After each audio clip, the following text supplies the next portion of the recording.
This was always going to be a mammoth trip, flying from Oslo to Tokyo with 13 hours stopover in Delhi. And I had 5 hours to kill in Oslo airport before even starting on the journey. But then eventually, when we got onto the plane, there was a delay because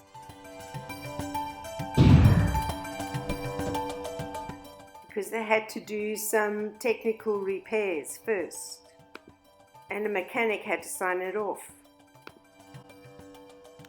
Delhi was a huge disappointment, and that is putting it quite mildly.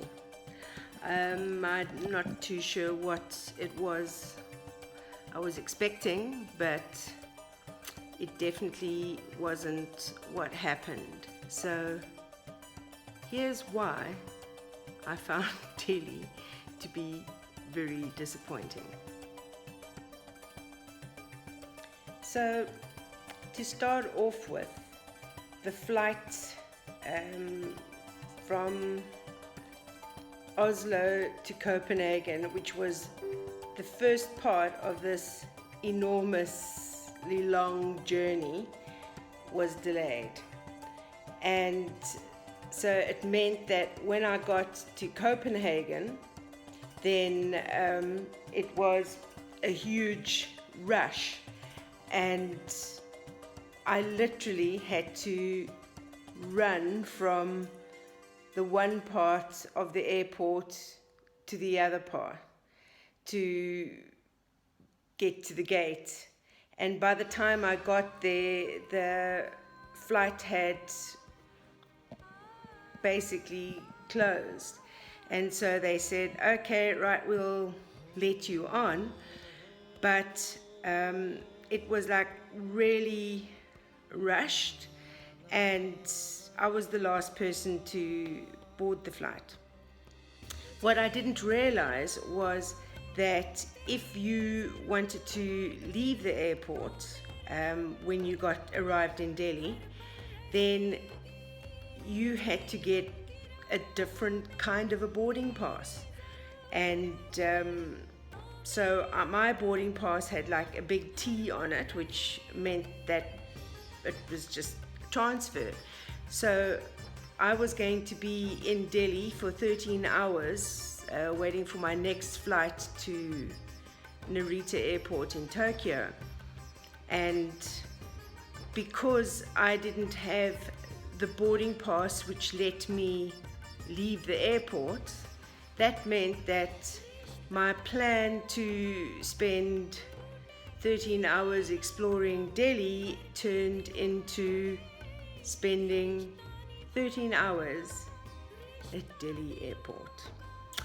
So yeah, that was a bit of a bummer to start off my holiday.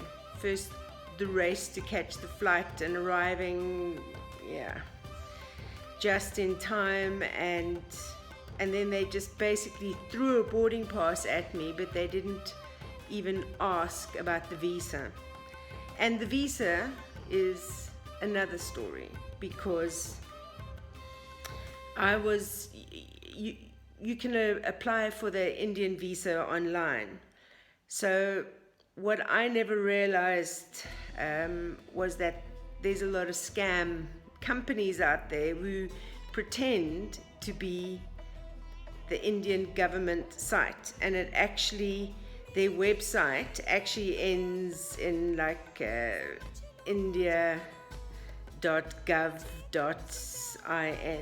So you look at the website and you think, okay, this is the legitimate government site, and the way that it's set out, everything, it looks like the government site. So I went onto this to apply for my visa for India, and they charged me $90. And I thought, this is a bit pricey, because I've had a visa to go to India before, but that time I did that through the Indian embassy, and for South African citizens it's free. So I was thinking, free but now I've got to pay $90. But stupidly, I paid it. And then I never got the confirmation email I was supposed to get. And then I was thinking, I think I've just been scammed. Anyway, I did a little bit of research, which I should have done to start off with, and found the real government website. And yep, South African visas free, so I should not have paid anything. So I contacted my bank, and they said, I must contact this company because obviously they're agents. And so I contacted the company and I said, look, I think you're a scam. You've scammed me out of $90. I'm not supposed to have paid anything. And they said, no, well, this is what we do. We are agents. And this is how we make our money. And don't worry, you can't apply for another visa because we've already submitted your application. So, yeah, I just lost $90. And luckily the visa did arrive and it was okay. But my advice to everybody, you wanting to apply for Indian visas, make sure that it is actually the government website, because there are many websites out there with URLs that sound like it's a government website, but it's not. Yeah, just be careful of being scammed out of money. With 13 hours in Delhi airport, I decided to check into the Holiday Inn Express, which is the hotel inside the airport, and you can book by the hour. So I got 8 hours and I got a breakfast. Breakfast was quite good, but it is quite pricey. It's about $120. So yeah, but so I spent the 8 hours there, and then after that I decided to have a little wander around the airport and have something to eat. So the airport in Delhi has a Holiday Inn Express that you can rent by the hour for when you are in transit. It's got quite a nice bathroom. It's got a flat screen TV, yeah, work desk, you got complimentary water, coffee. Not sure if there's a view. Oh, just a view into the in-transit area in the airport.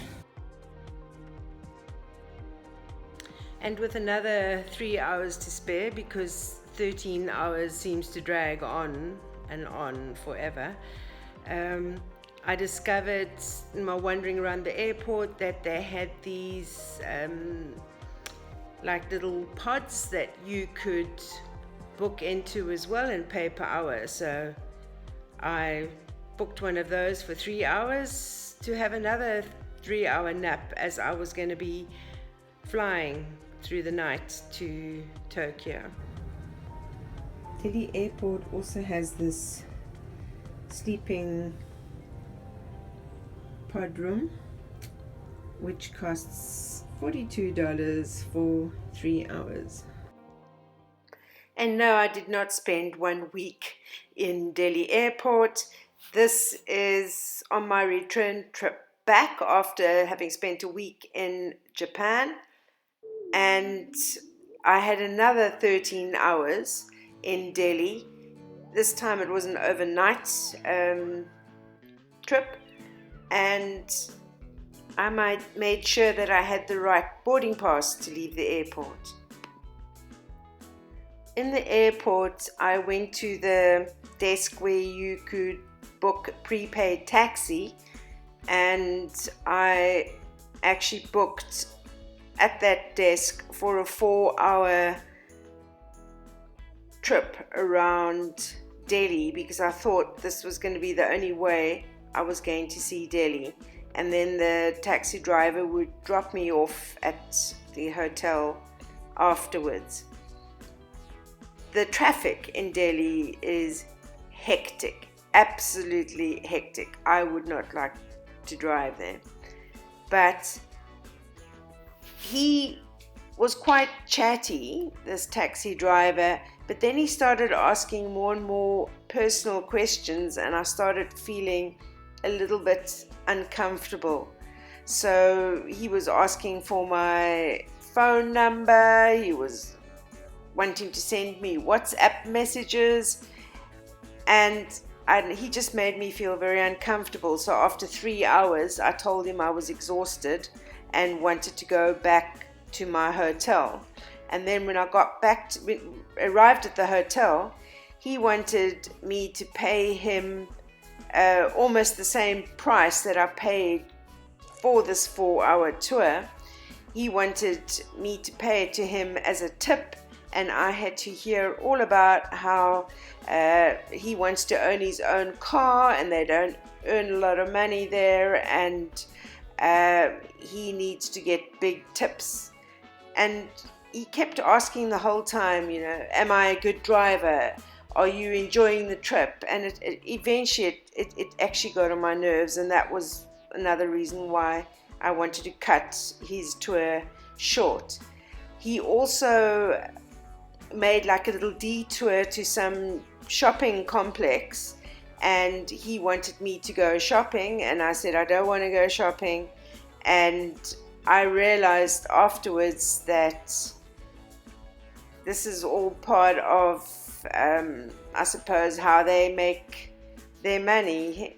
They do the same in Thailand. That's why I knew, they take you to some shopping complex where they sell crafts or carpets or jewels, and then they get a commission. But I was quite tired. I'd already had a long flight, and I refused to leave the car, and so he got a little bit pissy with me, which wasn't that pleasant. But yeah, I had a rush trip, racing around Delhi at dusk and into the night, trying to see as much as possible. But I don't know if I would like to go back. I just didn't get a very good feel. And the taxi driver was on the phone the whole time while he was driving and making arrangements. It sounded like to meet someone at the gates, the India gate. And he kept on telling me that he was just going to drop me off at the gate and I could wander around for 30 minutes and come back. And I took a photo and went straight back to the car. I just felt uneasy. Something wasn't quite right. So this is my hotel in Delhi for my one-night stay. Quite a large room, TV, bathroom. Yeah. That hotel wasn't so great. Breakfast was disgusting. There were cockroaches on the table. I don't recommend it at all. It was the Smart Plaza Hotel. But the airport, hectic queues again, and at least this time the entertainment on the flight worked. So Delhi to me was a big bleh.